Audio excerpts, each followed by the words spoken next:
Bien, bueno, buen día. Les doy la bienvenida a esta nueva charla abierta a la comunidad para cuidadores y familiares de pacientes con enfermedad de Alzheimer desde Alzheimer Argentina.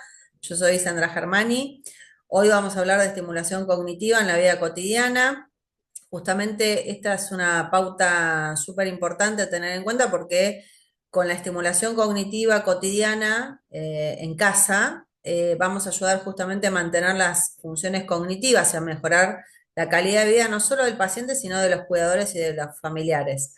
Recordemos que la enfermedad de Alzheimer es una enfermedad neurodegenerativa. Esto quiere decir que las estructuras del cerebro se van atrofiando y con esta atrofia cerebral se van perdiendo funciones. Cuando se van perdiendo funciones, el paciente va perdiendo autonomía. Cuando más autonomía pierde el paciente, más dependiente se vuelve y más impacto tiene en lo cotidiano. Por eso, más allá de recurrir a dispositivos terapéuticos como pueden ser talleres de estimulación, hospitales de día o cualquier otro tipo de dispositivo personalizado, grupal, individual, es importante sostener en lo cotidiano la estimulación cognitiva. Así que bueno, como objetivos de la charla, vamos a tratar de comprender justamente qué es la estimulación cognitiva y la importancia en la enfermedad de Alzheimer, poder aprender algunas actividades sencillas justamente para realizar en casa, para hacer de soporte justamente a dispositivos terapéuticos que el paciente pueda concurrir y promover justamente la conexión emocional y el bienestar, porque justamente esta pérdida de autonomía también impacta, por supuesto, en el ánimo del paciente. Como clave, podemos decir que pequeños cambios pueden marcar grandes diferencias. Esto es, a veces con cosas muy sencillas que tenemos al alcance, que son viables, se pueden sostener, pueden integrarse a la rutina cotidiana, podemos ayudar mucho al bienestar de los pacientes y por supuesto del entorno del paciente también. Entonces, la estimulación cognitiva va a ser parte y debería ser parte de nuestro aporte diario. ¿De qué hablamos cuando hablamos de estimulación cognitiva? Justamente tiene que ver con actividades que están dirigidas a mantener y a potenciar las funciones cognitivas. Cuando hablamos de funciones cognitivas, hablamos de memoria, hablamos de atención, de praxias, de noxias, de lenguaje, de funciones ejecutivas. Nosotros todo lo que hacemos todo el tiempo tiene la cognición detrás. ¿Qué quiere decir la cognición? Son funciones mentales que nos implican el conocer, por ejemplo, reconocer una situación y en base a esa situación poder desarrollar una estrategia de abordaje. Por ejemplo, me tengo que bañar, me tengo que vestir, tengo que comer, tengo que salir a la calle, no sé, tengo que hacer cosas. Justamente el hacer implica la conducta. La conducta detrás tiene la cognición y también tiene las emociones, por eso las emociones también hay que cuidarlas. Los beneficios de activar estimulación cognitiva justamente nos van a llevar a hacer más lento el deterioro, o sea que el paciente mantenga por más tiempo su autonomía, poder mantener justamente la autonomía el mayor tiempo posible y mejorar el bienestar emocional. No es lo mismo interactuar con un paciente que está motivado, que está entretenido con algo, que ve que sostiene algo de funcionalidad, a un paciente que está apático, que no tiene ganas, que está aburrido, que está angustiado, tal vez deprimido incluso, o inquieto, porque a veces el aburrimiento o el estanco hace que el paciente también se ponga inquieto y hasta a veces agresivo. Entonces, algunos principios básicos para la estimulación. Poder personalizar, justamente, adaptar las actividades a las capacidades y a las preferencias del paciente. Nosotros cuando armamos un programa de estimulación cognitiva o de neurorehabilitación, hacemos una entrevista con el paciente y con el entorno para conocer qué cosas le gustan al paciente, qué cosas lo enganchan, actividades que ha desarrollado para ver qué habilidades justamente ha desarrollado a nivel cognitivo. Hay gente que se dedica a tareas manuales y tiene mucha habilidad manual, hay gente que tiene más desarrollo intelectual y le enganchan más las tareas eh, intelectuales. Justamente el mismo dispositivo para distintos pacientes nos sirve, sí, cuestiones tal vez generales, ¿no? Pero justamente la motivación y el desafío es clave para la estimulación cognitiva. ¿Por qué la motivación? Porque la motivación es el enganche con la actividad. ¿Qué va a hacer esto? Que el paciente, primero, quiera participar de la actividad y pueda sostenerla en el tiempo. Si hay algo que yo le presento como actividad al paciente y no le gusta, va a ser difícil que se integre a la actividad y va a ser mucho más difícil que la sostenga en el tiempo, con lo cual no va a tener muchos efectos positivos. Y justamente a veces en base a estos estudios, nosotros podemos adaptar tal vez alguna actividad haciendo que el paciente justamente tenga como este enganche. La motivación básicamente es moverse con emoción, ¿no? Engancharse. Por eso es importante. Y el desafío, ¿por qué? Cierto desafío, porque a ver, si yo siempre hago algo, por ejemplo, tejer, hay gente que teje con los ojos cerrados, ya teje de memoria, ya ni tiene que mirar lo que está haciendo. No implica justamente mucho esfuerzo. Cuando no hay mucho esfuerzo es porque el cerebro ya está como diseñado o está armado para sostener esa actividad y al no haber desafío, yo no estoy haciendo que trabaje, ¿no? Poniéndole como un esfuerzo. Esto es como cuando hacemos gimnasia, si levantamos un poquito de peso, el músculo va a trabajar y se va a exigir un poquito más a que si no le ponemos peso. El músculo funciona igual, pero va a funcionar mejor y va a tener más resistencia si es que yo le pongo cierta resistencia o cierto desafío. Esto es igual. Entonces, la consistencia justamente tiene que ver también con esto de poder establecer rutinas regulares. Esto tiene que estar incluido dentro de la vida cotidiana. Es importante establecer rutinas para ordenar el día y que no sea, digamos, el día caótico. El caos es igual a tensión, con lo cual el orden me trae previsibilidad, me trae más tranquilidad, yo ya sé qué va a pasar justamente el Alzheimer con uno de los primeros trastornos que aparecen y que se vuelven problemáticos es el de la memoria. Al haber distintos tipos de memoria, la memoria reciente es la primera que se afecta, pero hay otros tipos de memoria que yo puedo sostener desde la rutina, ¿no? Otros tipos de memoria a largo plazo, por ejemplo, decir, bueno, yo siempre a la mañana me levanto y me aseo, desayuno, salgo a dar una caminata, hago alguna compra, ordeno la habitación, no sé, cuestiones que en lo cotidiano uno si las mantiene, hace que justamente el paciente ya en automático tal vez dice, bueno, ahora me toca salir a hacer compras, ahora me toca cambiarme, ahora me toca bañarme. Entonces ya está como estipulado. La motivación, como les decía, tiene que ver con las características particulares del paciente. A todos no nos motiva lo mismo. Hay gente que hay actividades que les pueden resultar muy aburridas, muy tediosas y va a costar mucho que sostengan la actividad, por eso es importante valorar esta variable. Y el reforzamiento positivo, justamente valorar los pequeños logros. Es una muy mala idea decirle al paciente todo lo que hace mal o todo lo que no puede hacer o todo lo que no logró, porque eso lo desmotiva. Entonces, cositas pequeñas que el paciente haga, hay que reconocérselo, hay que valorarle el logro, el esfuerzo, justamente para sostener el ánimo. Sin un buen ánimo es difícil sostener el día, con lo cual uno tiene que entender que cuando uno trabaja con este tipo de pacientes, ve las debilidades, pero también ve las fortalezas, siempre hay fortalezas, incluso cuando ha avanzado bastante el deterioro. Entonces, en esas fortalezas es donde uno se tiene que enfocar para justamente trabajar desde ahí, porque yo no puedo trabajar con algo que ya no tengo.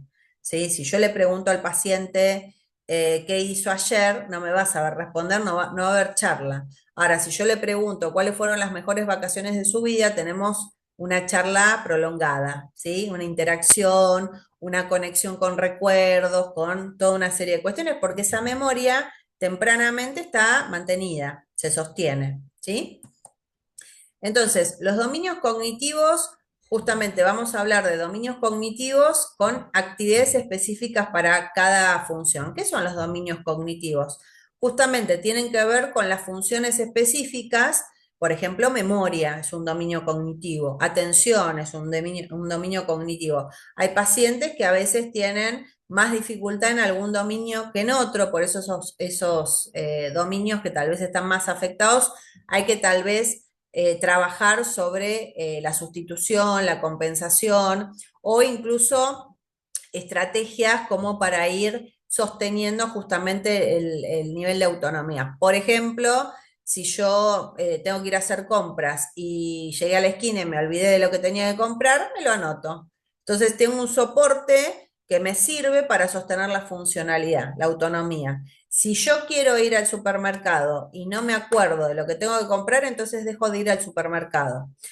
Hay algo que nosotros vemos muy frecuentemente que es, hay algunas cosas que no puede hacer, entonces no le dejamos hacer nada. El paciente tiene que hacer todo lo que pueda. A veces va a estar más lento, a veces va a necesitar supervisión o monitoreo, pero es muy mala idea dejarlo, correrlo de cualquier tipo de actividad porque tiene dificultades. Si tiene dificultades, yo tengo que adaptar la participación del paciente a ese tipo de situaciones, pero nunca lo tengo que dejar corrido de todas las actividades porque cuanto menos hace, menos va a poder hacer. ¿Sí? Esto es como cuando uno se rompe la pierna y tiene que hacer rehabilitación y le duele y le molesta, pero si no hace rehabilitación no vuelve a caminar. Es lo mismo. Entonces uno tiene que entender que a veces por eso el cuidador o los familiares se tienen que armar de paciencia, porque claro, el paciente tiene dificultades, no es que no las tiene, pero hay que poder tal vez adaptar a las condiciones que el paciente tiene y por supuesto ir monitoreando porque cuando inicia la enfermedad hay más habilidades sostenidas y a medida que va avanzando la enfermedad nos vamos quedando ya con menos habilidades. Por eso hay que ir adaptando en base a la evolución del paciente. Vamos a hablar ahora de actividades puntuales, por ejemplo, para la memoria. Como les decía, memoria es una actividad cognitiva, una habilidad cognitiva básica que tiene justamente distintas variables o distintos formatos. La primera que se afecta en la enfermedad de Alzheimer tiene que ver con la memoria a corto plazo, que es esta memoria del momento, ¿no? De las cosas del momento, dónde dejé las llaves, dónde guardé la plata, qué tenía que hacer, qué pasó hace un rato, con quién estuve hablando, qué le dije. Por eso el paciente a veces se vuelve reiterativo cuando pregunta, pues tiene una duda, pregunta, yo le contesto, pero no ingresa la información porque ya hay áreas del cerebro que están atrofiadas y ya no guardan esa información. Pero hay otras áreas del cerebro que inicialmente están mantenidas justamente que tienen que ver con otros tipos de memoria. Entonces, apelando a eso es que nosotros vamos adaptando justamente alternativas que sean funcionales para el paciente. Algunos ejercicios prácticos, por ejemplo, álbumes de fotos para recordar momentos. Esta actividad es muy simple, es muy sencilla, la podemos llevar adelante en casa todos los días. Hoy hay soporte audiovisual, hay video, hay foto, hay pantallas, digamos, tenemos como mucho soporte para justamente poder interactuar con el paciente y que el paciente en base a estos estímulos pueda ir como trabajando justamente la cuestión de la memoria y en este caso, por ejemplo, con fotos, también activamos la memoria emotiva, ¿no? Los juegos, como pueden ser cartas, como pueden ser con objetos, ¿no? Interacción con objetos, también son muy recomendados, ¿no? Uno cuando juega las cartas, cualquier juego de cartas, el juego que sea, tiene una estrategia, tiene un método, tiene reglas, uno tiene que pensar, tiene que tomar la decisión de qué dice, de qué hace, tiene que prestar atención, tiene que tener memoria, ¿no? O sea, uno jugando a las cartas, a la lotería o no sé, a cualquier juego de mesa, tiene que tener como justamente este ejercicio de activar este tipo de funciones. Después también pueden ser recordar canciones, refranes populares que tienen que ver justamente con conectar con estas memorias de largo plazo, estas memorias más antiguas, ¿no? Que hacen también que uno tenga como un sostén. Ustedes piensen que también, por ejemplo, activando memoria, activando atención, también activamos lenguaje, activamos funciones ejecutivas, activamos praxias, porque estamos haciendo tal vez algo con las manos, un movimiento motor, que son las praxias, estamos tomando decisiones, armando esta estrategia que es función ejecutiva, estamos hablando, estamos en un diálogo con otra persona, es lenguaje, y por supuesto atención, memoria, noxias, o sea, activamos todo el cerebro. Y ya les digo, este tipo de recursos uno los puede implementar en el día a día en casa, son accesibles, son viables y hay que poder incluirlos en la rutina cotidiana. Un consejo, usar preguntas abiertas para estimular el recuerdo. ¿Te acordás cuando te fuiste de vacaciones? ¿Te acordás cuando tuviste ese viaje tan lindo? ¿Te acordás cuando empezaste a trabajar en tal lugar? ¿Te acordás cuando fuimos a ese restaurante que te gustó tanto? Entonces, como abrir, ¿no? El diálogo, el lenguaje es una función cognitiva compleja que también implica mucho proceso de pensamiento y sostener el diálogo es importante. A veces cuando arranca la enfermedad de Alzheimer, los pacientes empiezan con trastornos del lenguaje al tener dificultad de nominar, ¿sí? Se llaman anomias. No puede decir tal vez el nombre de una persona, el nombre de un objeto, y entonces el paciente se va como retrayendo, y si uno no lo invita justamente a hablar como puede hablar, el paciente cada vez habla menos.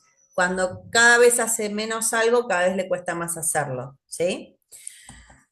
Actividades para la atención y la concentración. Por ejemplo, rompecabezas, como les decía, los juegos de mesa, que uno tiene que andar prestando atención.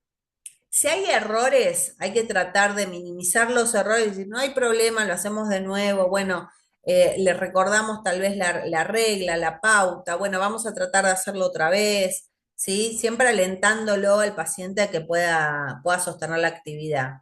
Clasificación de objetos por color, por forma, por tamaño, justamente es una actividad que uno requiere mucha senso-percepción, ¿no? La vista, el oído, la comprensión, el tacto, justamente es estimular, nosotros aprendemos vía los sentidos, la información entra vía los sentidos, que son las noxias, canales sensoriales, es vista, es oído, es tacto, es gusto, es olfato, entonces estimular justamente todo ese ingreso de información vía los sentidos también es parte de la estimulación cognitiva.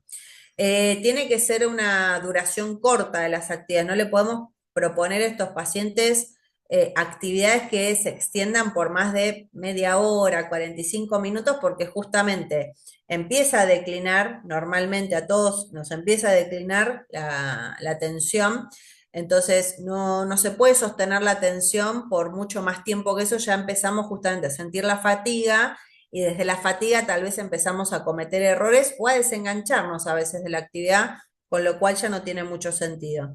Lo ideal es que sean actividades cortas, reducidas, que le generen motivación al paciente y que lo hagan sentir justamente en interacción, en movimiento.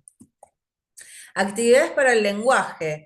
Algunas propuestas pueden ser leer libros o cuentos breves, poesías, justamente apelando también a los gustos del paciente. Hay pacientes, por ejemplo, que tienen la costumbre de leer el diario en papel, entonces tal vez leer alguna noticia, tal vez escribir algún resumen, tal vez hacer algún comentario, justamente trabajar esta interacción. El juego de palabras también, encontrar la palabra que empieza con una letra, como el tutti frutti, ¿no? Palabras que empiecen con P, palabras que empiecen con L, palabras que empiecen con M, sencillo, no le vamos a decir al paciente palabras que empiecen con X porque es más complejo, o nombres de animales, colores, nombres de personas, ¿no? Tomar el tiempo como si fuese, no sé, una competencia, ¿no? Agregarle tal vez algo de chispa, justamente de alegría, de motivación a la actividad. Describir objetos cotidianos o imágenes justamente implica esto de ir armando el concepto, ir conectando el nombre con la función, con la utilidad, con la forma, con el color, cuando no hay trastorno cognitivo, uno piensa que todo eso viene de la nada, como ya está, uno ya sabe que es un tenedor, sabe para qué se usa, ni se pregunta qué es un tenedor, para qué se usa, cómo se usa. Pero justamente cuando empezamos a ver el deterioro cognitivo, hay pacientes que empiezan a desconocer justamente, primero se les pierde el nombre y después se les pierde la función, ¿no? Por eso hay que ir reforzando, ¿no? Este tipo de cosas. Es importante hablar despacio, con frases simples, claras, cortas. Trastorno inicial de memoria inmediata hace que el paciente no pueda registrar muchos datos, se le pierden, con lo cual si yo le armo una frase muy larga, el paciente se va a perder y no va a saber qué hacer, se va a quedar en blanco. Si yo le digo, bueno, vamos a salir, bien, ahora te tenés que cambiar, bien, ahora te tenés que poner primero el pantalón, se pone el pantalón, bueno, ahora te tenés que poner la remera, bien, ahora te tenés que poner las zapatillas. Ahora, si yo le digo, vamos a salir, te tenés que cambiar, te voy a dejar el pantalón con la remera y las zapatillas arriba de la cama, entonces vos te tenés que vestir porque yo te voy a esperar afuera, el paciente se perdió. Entonces, simple, corto, claro. Y hay que entender que el lenguaje no es solamente la palabra, el lenguaje es comunicación y uno comunica mediante gestos, mediante tonos de voz, mediante corporalidad. Por eso hay que tratar de sostener un tono de voz neutro, amigable, acompañar con gestos de acompañamiento, de cuidado, de alegría, ¿sí? Yo sé que a veces no es fácil porque uno es muy demandante justamente el acompañar este tipo de pacientes, pero justamente es tratar de hacer el intento para llevar una mejor convivencia y una mejor cotidianidad con el paciente. Y las actividades cotidianas, justamente con algún propósito, ¿no? Poder integrar al paciente en las rutinas de la vida cotidiana es sumamente importante. Por ejemplo, hay pacientes que han cocinado toda la vida y empiezan a simplificar porque ya se les empiezan a olvidar las recetas, empiezan a olvidar el proceso, de qué era primero, qué era después, los tiempos de cocción se olvidan, se les quema la comida. Bueno, entonces con supervisión, tal vez uno puede decir, bueno, ahora hay que pelar papas. Bueno, vos pelás las papas, yo pelo la zanahoria. Bueno, ahora vamos a poner a hervir. Vamos a poner un despertador que dentro de 25 minutos suena y nos avisa que ya están las papas. Después tenemos que cortarlas. Bueno, vos cortás esto, yo voy preparando lo otro. Integrarlo, ¿no? Dentro de lo que puede hacer. Doblar ropa, ordenar armarios, cuidar plantas o mascotas es una actividad fantástica porque justamente esto es algo accesible, es algo viable. El paciente se engancha, ¿no? Si es que le gusta, ¿no? Con la plantita, la hojita, le mueve la tierra, va viendo cómo crece, la va regando, tiene una actividad, tiene una rutina justamente que lo va sosteniendo. Y el cuidado de mascotas o el acompañamiento de mascotas es sumamente importante y aporta un montón porque justamente el paciente se siente acompañado. Ustedes piensen que cuando uno empieza a perder los registros, ¿no? De la realidad, de no sabe qué día es, dónde está, con quién está, son sensaciones como muy aterradoras, ¿no? Entonces, que uno tenga un perrito, un gatito, un lorito o algo ahí dando vueltas, que lo acompañe, que uno esté haciendo algo y el animalito está ahí, o uno le tenga que dar de comer o sacarlo a pasear. Es una actividad justamente que involucra la motivación, lo afectivo y también lo cognitivo. La clave justamente es involucrar al paciente en actividades significativas, como también para reforzar el autoestima. Las personas todas se sienten realmente muy mal cuando sienten que tienen que depender de otro. Y cuando yo solo no estoy pudiendo, justamente esa pérdida de autonomía es un golpe gigante a la autoestima del paciente. Por eso hay que tratar de reforzar para que el paciente anímicamente pueda sostenerse. ¿Y cómo justamente mantener el bienestar emocional? Algunas recomendaciones: establecer algún ambiente tranquilo, seguro, validar las emociones del paciente, no cuestionarlo si está triste, si no tiene ganas, no confrontarlo, no discutir, mantener un contacto físico y visual, pues ya le digo, a veces el paciente hay cosas que empieza a dejar de comprender, pero una sonrisa la sigue comprendiendo, una caricia, un abrazo. es importante. Ya les digo, a veces el paciente va perdiendo el lenguaje, pero cuando uno le pone una sonrisa entiende que es algo agradable, es algo lindo. Promover justamente interacciones sociales, siempre es adaptadas justamente al nivel de comodidad. A veces los pacientes cuando empiezan con trastorno cognitivo no quieren participar de actividades porque no pueden seguir una conversación, porque sienten que se van a equivocar y la gente se va a dar cuenta, porque no se sienten cómodos. Entonces, bueno, hay que poder adaptar, no pasa nada, lo puedes hacer igual, está bueno, tal vez un grupo más reducido de gente, tal vez en lugares donde se sientan más seguros, más tranquilos, bueno, eso va a tener que ver justamente con la característica puntual de cada paciente. Como conclusiones y recursos, justamente, tenemos que decir que la estimulación cognitiva es un pilar clave para el cuidado del paciente con Alzheimer. Poder integrar las actividades cotidianas mejora justamente la calidad de vida. La paciencia y el amor justamente son fundamentales en el proceso. Comprendiendo de qué se trata la enfermedad de Alzheimer, uno se para distinto delante del paciente. Esto de entender que el paciente no se acuerda lo que quiere, sino lo que puede. Su cerebro justamente se va dañando y en ese daño hay cosas que ya no son posibles tal vez de hacer o de generar determinada interacción. Y algunos recursos útiles, justamente libros, aplicaciones, grupos de apoyo, contacto para más información. Cuanto uno más conoce algo, mejor estrategia puede armar de abordaje. Entonces, conocer de qué se trata la enfermedad de Alzheimer nos ayuda justamente a abordarla de una mejor manera y a transitar el proceso de mejor manera también.